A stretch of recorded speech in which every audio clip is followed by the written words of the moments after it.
They find out how it works.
Is the video working?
Sure, that's always fun. You do that? I brought a little sample of that too. Can you Bring a washer? No, I didn't. No, I not the actual Right? stride. The washer strips. Simple washer. So real quick, and then so this is a simulation that I just whipped up of like, let's say you describe, right? So let's say Brant, your case of let's say it's a face frame cabinet, okay? And in this case, I've got my face frame and I've got this would be inside of the carcass. And I always build my stuff so that the face frame height goes long, and I'm going to describe this extra material. So the question becomes, how do you install the cabinet into the wall where you know this is longer than the wall, and you want a clean scribe? So you got to be able to set the cabinet without setting the face frame, right? So there's a lot of ways to do this. I mean, there's not like a right and a wrong, but I use a system. I showed it before. It's the Zeta, the Lamello Zeta system with clips that are like biscuits, but they pull. So what I do is I build my face frames and I attach my face frames to come on. So when I send them on site, they'll set the carcasses, and then they'll put the face frames up against them, scribe it, take the face frame off, cut it, stick it back on.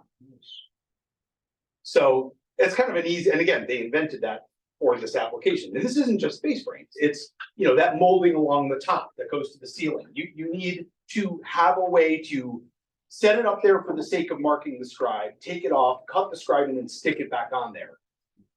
There's a lot of ways. You could use a spline, right? Like you could route a spline in here, but then it's a pretty good fit. It's a friction fit, right? So you could shoot a brad in, you can put some glue in and shoot a brad in, that's fine. But these are kind of nice. It's a way. You could use dominoes. You can. What's that? Pull the drawers out and pocket screw that big spring back in. Another option. If pocket screws. Yeah, unless it's an upper. Yeah. And you've got.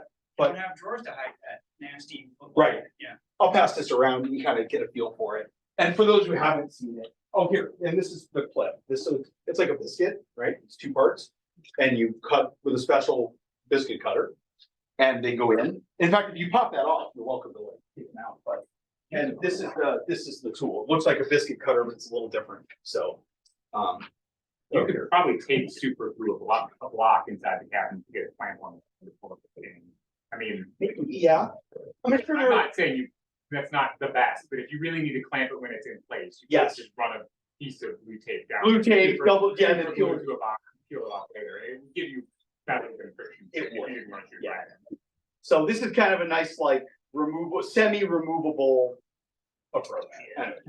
But Dave, that's nice. I know when I did my kitchen, I put that piece on there already glued on. Yeah. And you had to scribe it. Yeah. And That's this is a lot simpler. Yeah. It also gets impossible if you're going into dimensions, one cabinet. Right. You got too much width. You can't fit. Yeah, if it's captured, you kind of have to do something like this, When I build cabinets for others to install, I do this as a rule.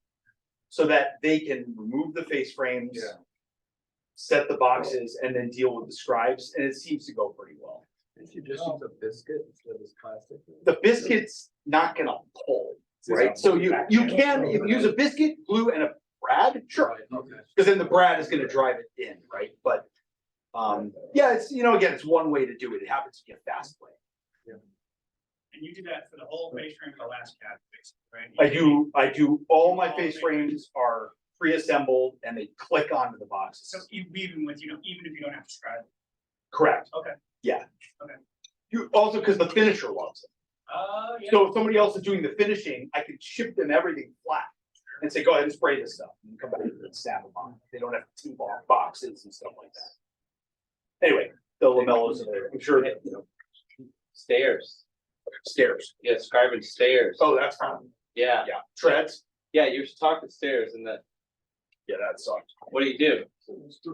Never a piece. I mean, I made templates. You made template? Yeah. Take a piece of artboard. First, so you find Zen while you're doing. There's a tool for doing stairs. And the tool I've seen has a part like that, a part like that. And it's got some sort of a cross. Adjustable. Slotted thing, where you can take that and put it on your, between your stringers and move them back and forth, whatever you need.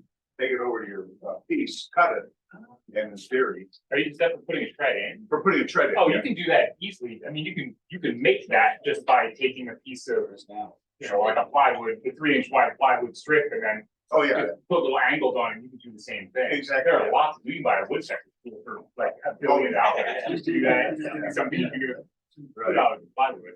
Is that what you were talking about upstairs? Or were you talking about trim upstairs? Like I'm the talking the trim, like Yeah. I don't know what the piece is, but like skirt board? skirt board, there you go. Well, Yeah. so that, I mean, I've done that in a house, but I was putting carpet down, so I got to cheat a little. And, you know, you can just lay it and scribe it. Cause I've seen a lot of people, I've been in a lot of people's houses with horrible trim. It must just be a pet peeve of mine, but man, I've seen it and it drives me nuts. Different house, by the way. Different people's house. Their house is great. Got nice thick carpet. Yeah. That skirt board. So yeah, you just have to scribe it and just suck it up. Yeah. No tricks. Well, you know, to do that, you just gotta figure the rise and run, lay your board out and cut the rise and run.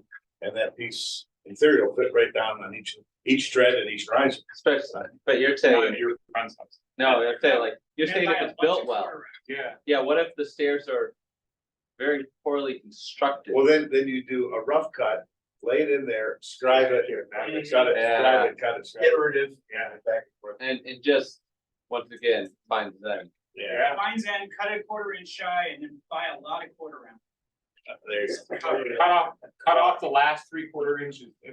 If it's gonna have carpet or it's gonna be something that you're gonna caulk anyway, cut off the last 3/4 inches of each piece. That and then word drop you them just right said, in. caulk, that's the answer. You're painting, I mean, you that's caulk what it. you do. If it's your house, my house with white painted trim. I mean, mine is, my stairs go to the basement with asbestos floor tile that is just, you know, coming up in places, so I don't really care. So asbestos and lead. Oh, yeah, and. You have to like that with epoxy, because then it would be down there forever, and it would be a nice, like, you could. just do Hey, it, you wanna could know mix what's it. underneath my aluminum siding? It's a little bit of insulation and then a bunch of asbestos, fiber cement siding. Cutting edge stuff from 1952. Yeah. Fire trigger. The whole house? The whole house is a chimney. The whole house. Because the fire ain't getting out of there, it's staying inside. That's a great idea that really didn't work in a lot of ways. I mean, there's just a lot in my house that bugs me, but you know, you gotta pick one battle at a time. Can't tear it down, it's be a health hazard. You know, you guys were talking about, Well, the hazmat Coping cost earlier. for getting rid of all the asbestos. I've never stuff. used one of those coping tools on a saber saw. But I just use that saber saw and I just turn it upside down Yeah, and use the molding on it and do it like that. I don't know how you guys have done it. But that seems to work as well as anything. But again, like you said, you want to back cut it so you don't have Yeah. extra stock and you bet you from I've also tried, I've used a miter saw to cope cut. You use it to coax on. I did the whole thing.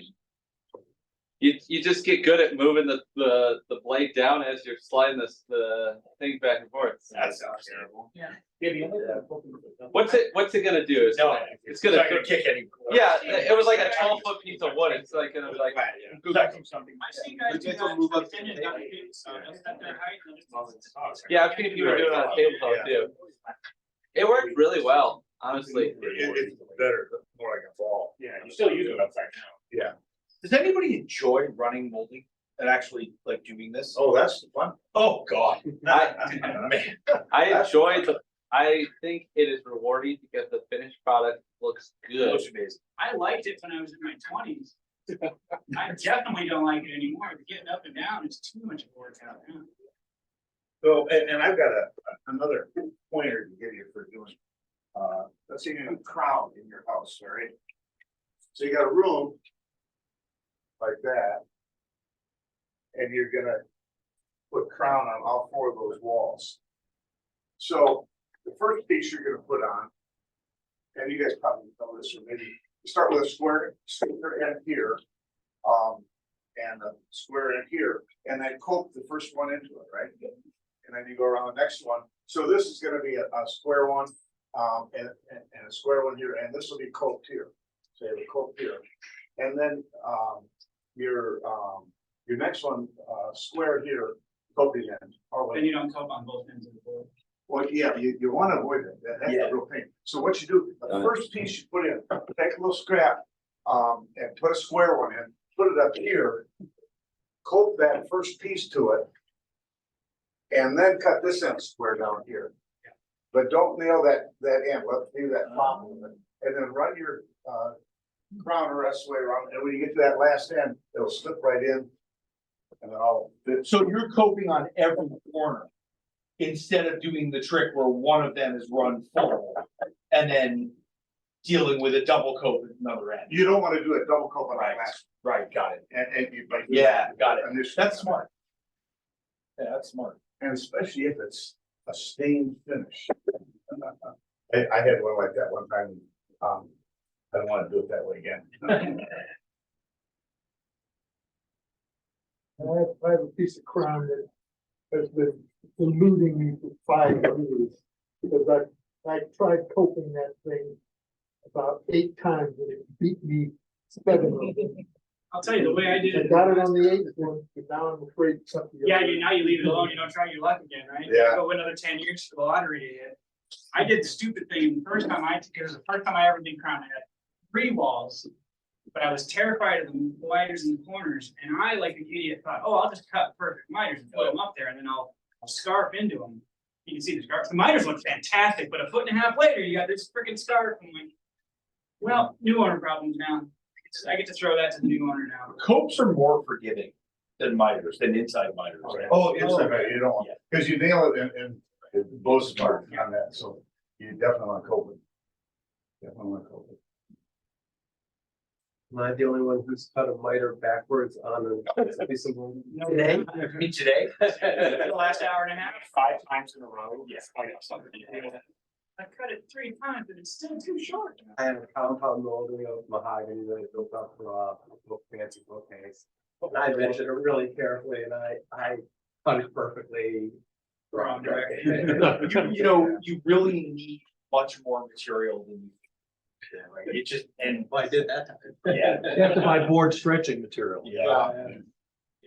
In that case, it's the extra material is just cheap, It really is. because you don't wanna have, because you know you're gonna use it. But if you buy that extra board, half the time you don't need it.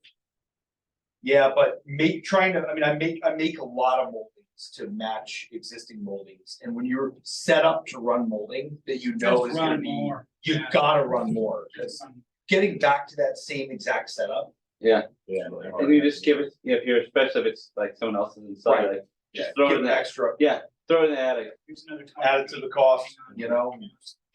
yeah, throw it in the garage. Yeah. Let them have it, in case someone ever wants to change it. There's 40 feet of base and case in the shed of my old house that my new owner is gonna take away.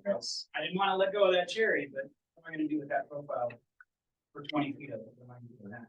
Crawl space in my house has a garage worth of 1x12 bevel cedar siding, Ooh. Yeah. in case I need to patch my house. And I tell you, I was 5 years younger when I put it in the crawl space. I don't know how to get out of it. Find somebody that's 10 years younger. than Yeah, me. it's check out. I'm gonna make it my son's problem. Get us in the attic, I see her. We call this exactly coping, I guess. I was putting flooring in the kitchen before I was getting ready to sell the house. It was a vinyl floor and I found some snap block laminate real cheap.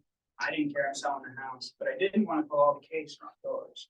This house was built in 1950, so all the case is that real wide, half circle kind of real smooth curve. Yeah, You can't buy it. Nobody's selling you that. I think it's 2 3/4 and you can only get it in 2 1/4 or something like that. 2 3/8. Something like that, and I was like, well, all right, I'll leave all the case up and I'll take my little multi-tool and scrap the flooring and I'll slice a little bit off.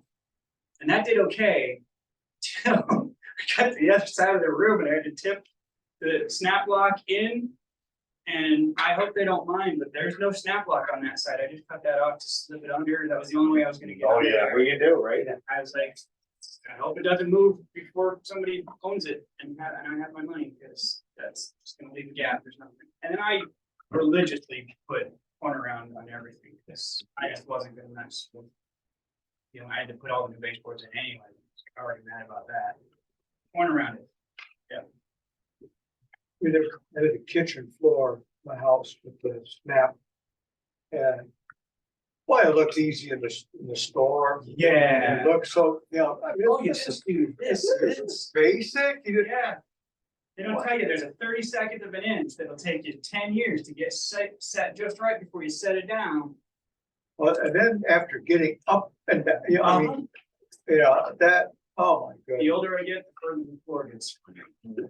When I drop something, I have to do a value assessment on whether I need to go back down there for it. I really need that, that screw can stay there.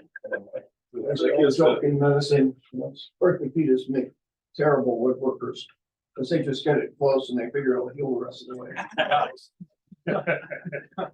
It's a living thing, wood, it makes some sense. Living material, I stay there for 2 or 3 hours.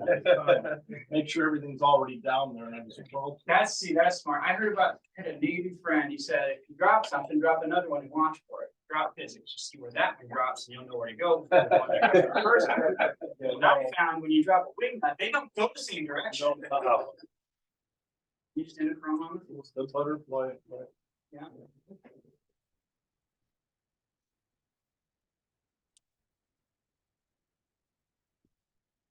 Well, this is a really cool group, you guys. My first time. I've known Dave forever, so I'm involved. To answer Jared's question, I guess, figured there was a lull, and it's time to talk about myself. Furniture, I built a couple of guitars. I designed and built the CNC machines that I used to cut my irons. I'm on tool parity with Dave. Every time he gets a new machine, I gotta buy a cheaper version of whatever the hell Dave buys. So he got his laser, I had to get a laser. So now I got a laser, I gotta figure out it's money. CNCs, I gotta fix my basics. Moved all that into a big truck across the country, sitting in storage. I hope it doesn't rust. I really hope it doesn't rust. So far, I go down there every couple of hours and I check.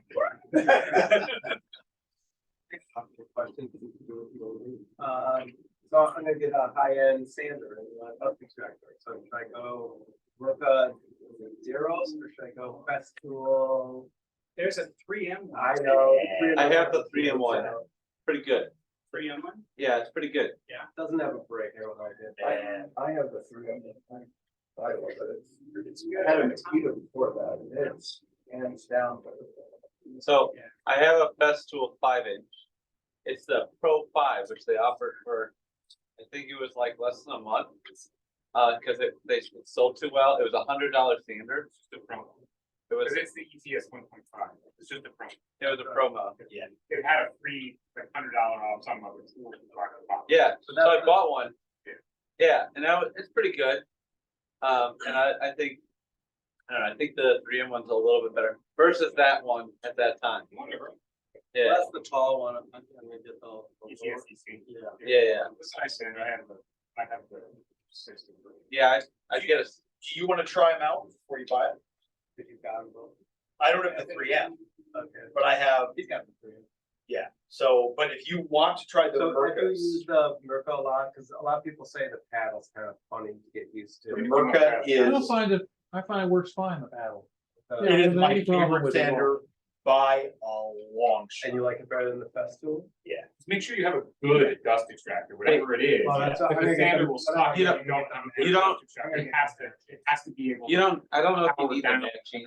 Otherwise it will suck I don't into know whatever if you're you- saying. Do you guys really think you need the matching? Like if you get the No, Merc, you no, gotta- you just need one.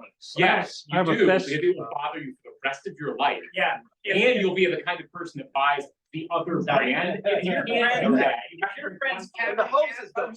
I'm a, The Festool works perfectly with the Merca. Just fine, but and no dust. I mean, I've done it actually for the living room. fine. There's no dust. What do you have?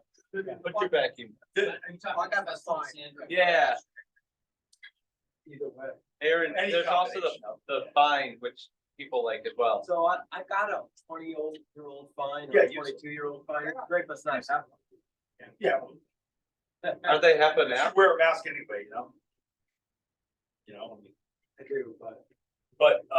so one tip, You probably also won't use a HEPA filter. Like the festival HEPA, I think the general filter is HEPA.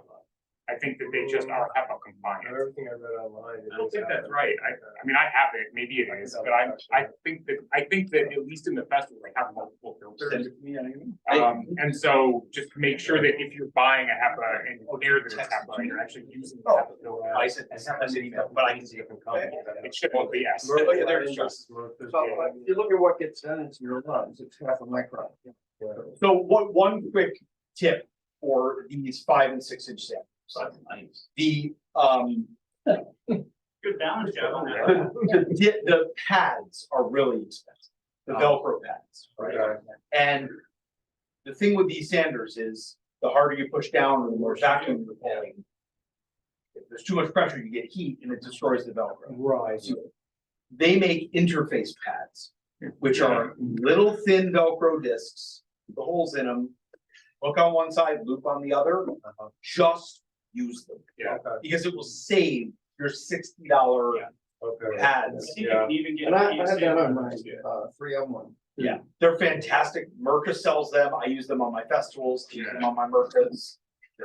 Oh, and the 3M sandpaper is really good. Oh, it's. The Cubitron paper. Cubitron. Yeah, you can use that on anything. Yeah. The only other festival specific thing is if you're getting the ETS EC, so the extension one that you're talking about. I think if you buy the 5 inch, I'm pretty sure you can put I think you can put the 6 inch pad on it. Oh. But if you have the 6 inch, you can't put the 5 inch pad on it. So that Oh, doesn't with the matter. Merca, well, go back and forth. But so if you were ever gonna buy like a Rotex or something later. If you bought the 5 inch EC, you'd be covered both ways. Okay. But if you have a 6 inch EC and you wanted to get a 6 inch Rotex, for instance, later, then you'd have to worry about sandpaper Everything not I being do is compatible. finish sanding, so I'm just Yeah. gonna get the 3mm Sure. pattern. I have that. I find Abranet to work really well. Abronet's with great. sandpaper. I really like it, because then you don't have to worry about holes or anything, you just That's great. put it on and. That's that. I bought some 6 inch Abranet. Cubitron has a mesh.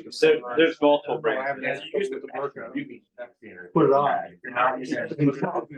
It doesn't clog. It doesn't clog, doesn't I clog. hope so. I mean. The one problem with the Merca, well, it's not a problem. It's like you said, the paddle's on the top. Yeah, Personally, I love it. most people But- say you just keep it down all the way all the time anyways. Yeah, that's right. I mean, it feels ergonomically Yeah. fantastic. Yeah. You can't flip it over. That's the because problem, then it runs if you on put the it, table. if you put which it is a down, problem. it goes on, so you have to remember, if you put it down to Yeah. turn it But off. it's got a break, so. Oh, it's got a great work. Does Yeah. it not? It's a great sander. It's very expensive. Does it not Yeah. run without the paddle being held down? It will not run No, without so you can't paddle. watch it just glide across whatever you're doing and be happy Well, about the that's fact what that you got the it does. vacuum to the right side. That's how you get the vacuum setting, is you wait until it'll just glide and then you. If you want to try Yeah. either the zeros or the zeros, feel free to come over and try mine before you buy it, because it's a big investment. Yeah, it is. Anyway, John, you Yes. want to show your lovely floor? Little kitchen phenomenon. Actually, Dave Richardson and I put this floor down. Redid the whole kitchen. At any rate, this only shows up midwinter. And My whole house. it just, I've been fortunate enough that I have been able to saber saw on either side and put a fresh one in. It still manages to move, not as nice. The level is level. Yeah. The floor isn't. What's underneath it? What do your joists look like? Are they just terrible? There, Is it like the cheapest? Like my entire first floor does this everywhere because it's just the absolute worst construction 2x10s that could have been purchased in the mid-90s. the subfloor was, I think, 5/8 something. always. no, the 9/16. Was the subfloor. Anyway, we put that down and just every once in a while that occurs. Is it buckling because it's too tight against the walls? Well, actually, I mean. Why would it fall to? Mine's No, mine's doing it. In the winter is holding? Right, the winter. The winter, okay. Winter. It's gotta be underneath. So Yeah. something's drying out. Yes, something's yeah. shrinking. That's right. Gotta be stuff around. So it, like which that way are stuff your underneath. floor joists running? With same length as the lumber? No, it's Oh, Goes this way, really? Yeah. Wow. Yeah. It goes. Wait, is your subfloor OSB? Plywood? It's plywood. Plywood. Yeah. It's always that And it one would point. make you throw out- Is it always right there, John? It's always right there? Same place? Well, in fair time in the summer, and after I replace them, it's flat. Settles down. But then, in the winter is when it really settles down.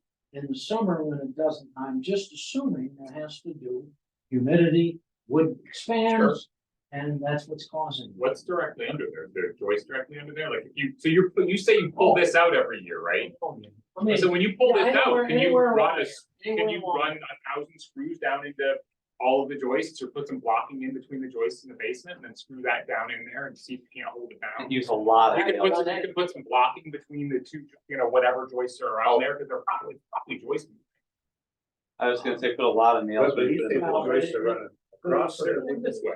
Something's doing something. Something, Right, something, yeah, there's two things, sisters there, there's two at end, there's a beam there, I mean, what's under it? That's the real question. Well, remember, Maybe it's the pushing up the the screws. joists are going this way. Oh. Is the bow Like- not long? Yeah. Oh, interesting. Could be pushing Maybe something. it's pushing Oh. stuff up into it, I mean, Johnny. you could be pushing up a screw right there or something, maybe there's a screw that. Like a nail, like into Remember, the as joist, they hit like go- another piece of metal, Yeah. and when Is the it joist six, springs. 7 feet? Yeah.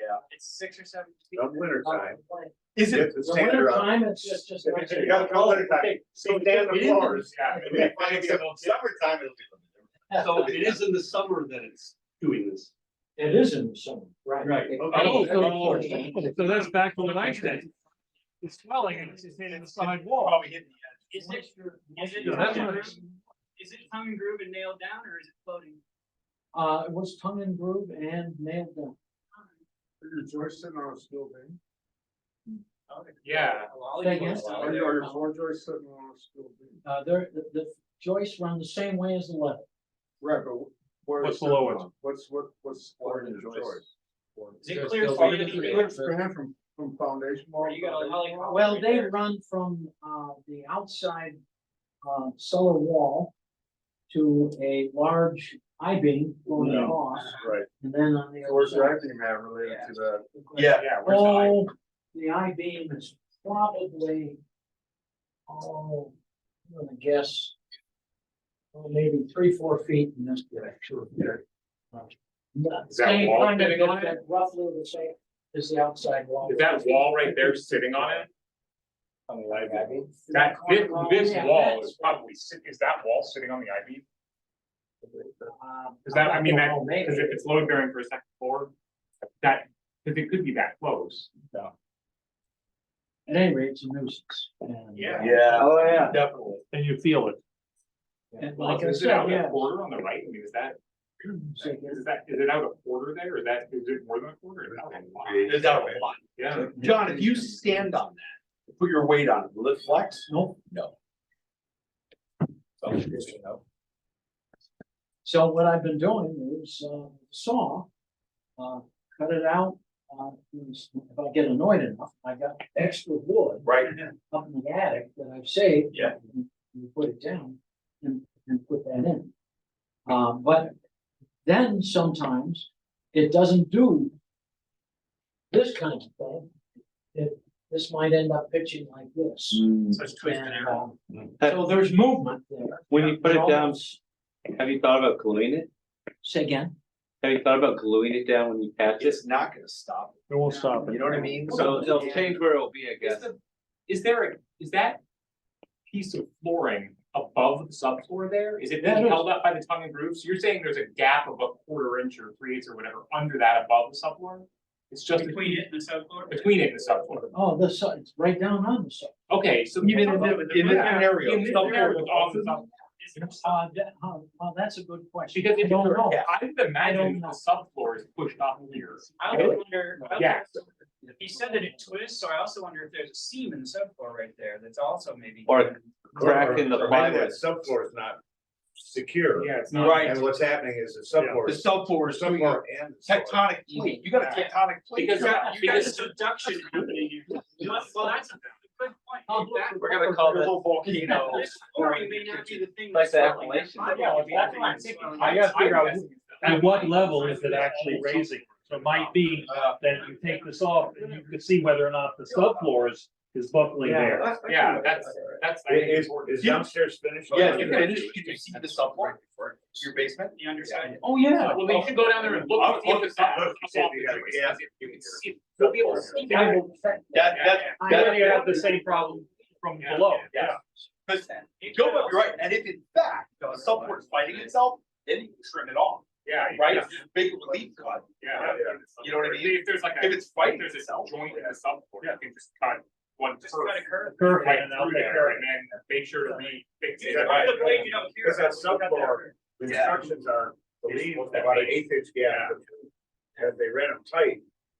Now, Yeah, they- right, you got a situation where. They'll buckle. Exactly. Subfloor. That might be- Yeah. You gotta take. That's right. Although it does sound interesting, you said you replaced it before when it annoyed you, when you replaced it, it goes flat again. No, you wait till the winter to replace it when it's flat. Yes. And it doesn't. If I were to try not to do that, in the winter, it may go down a little. I think when it's done, it just come up and it's locked in. You might have delaminated plywood, like doing like a Could be. deck of cards together and causing big You bumps. said this is the kitchen? You said this is the kitchen? Knowing Richardson did the work, he probably glued it to the subfloor. I did it with, Did you guys put down yeah, construction? Ron, I mean, Well, and- Dave and I did it together. Yeah. and We used all the standard, But if you've replaced this board, you've replaced this board, right? Like since you did the whole floor? oh, yeah, that. Yeah, so I mean, this board now that is We just- tore it out and we had nothing to Oh, solve. no, I meant just this one board. You said Oh, you that's, replaced this yeah, board. just that one. Yeah, so I mean, that's gotta be screwed, because it's not, right, it's not tongue and groove anymore. Right, yeah. And did you replace the subfloor too, or not? No. I'm wondering if you got something. What they do. The only thing that seemed odd to me about that subfloor was that when you walked on them, the floor felt spongy. Mm. You just put one And next- whereas the upstairs of the house, walk on it, on subfloor, it didn't feel that. And I just took it as cheap. And you said that you thought that that was 9/16. I think it was five, it's not 3/4, it's 5/8. Okay, Because the house was built in 63. yeah. Okay. Well, back then, at one point, they were doing, a 1/2 inch underlayment. They come in, put the walls up, and then come back in with another layer of 5/8 on top of that. And cut in at each of the walls and causes them to get a 2-layer floor on it. So you might have that. Look at, pull a heat register out if you can and see how many, layers of underlayment you've got. Sure. Yeah. Oh, yeah, we gotta wrap it up. Guys, we gotta wrap up. Okay, the perfect Thank place, you for your thoughts. perfect place for an Okay. Oriole rug. Yeah, that's it.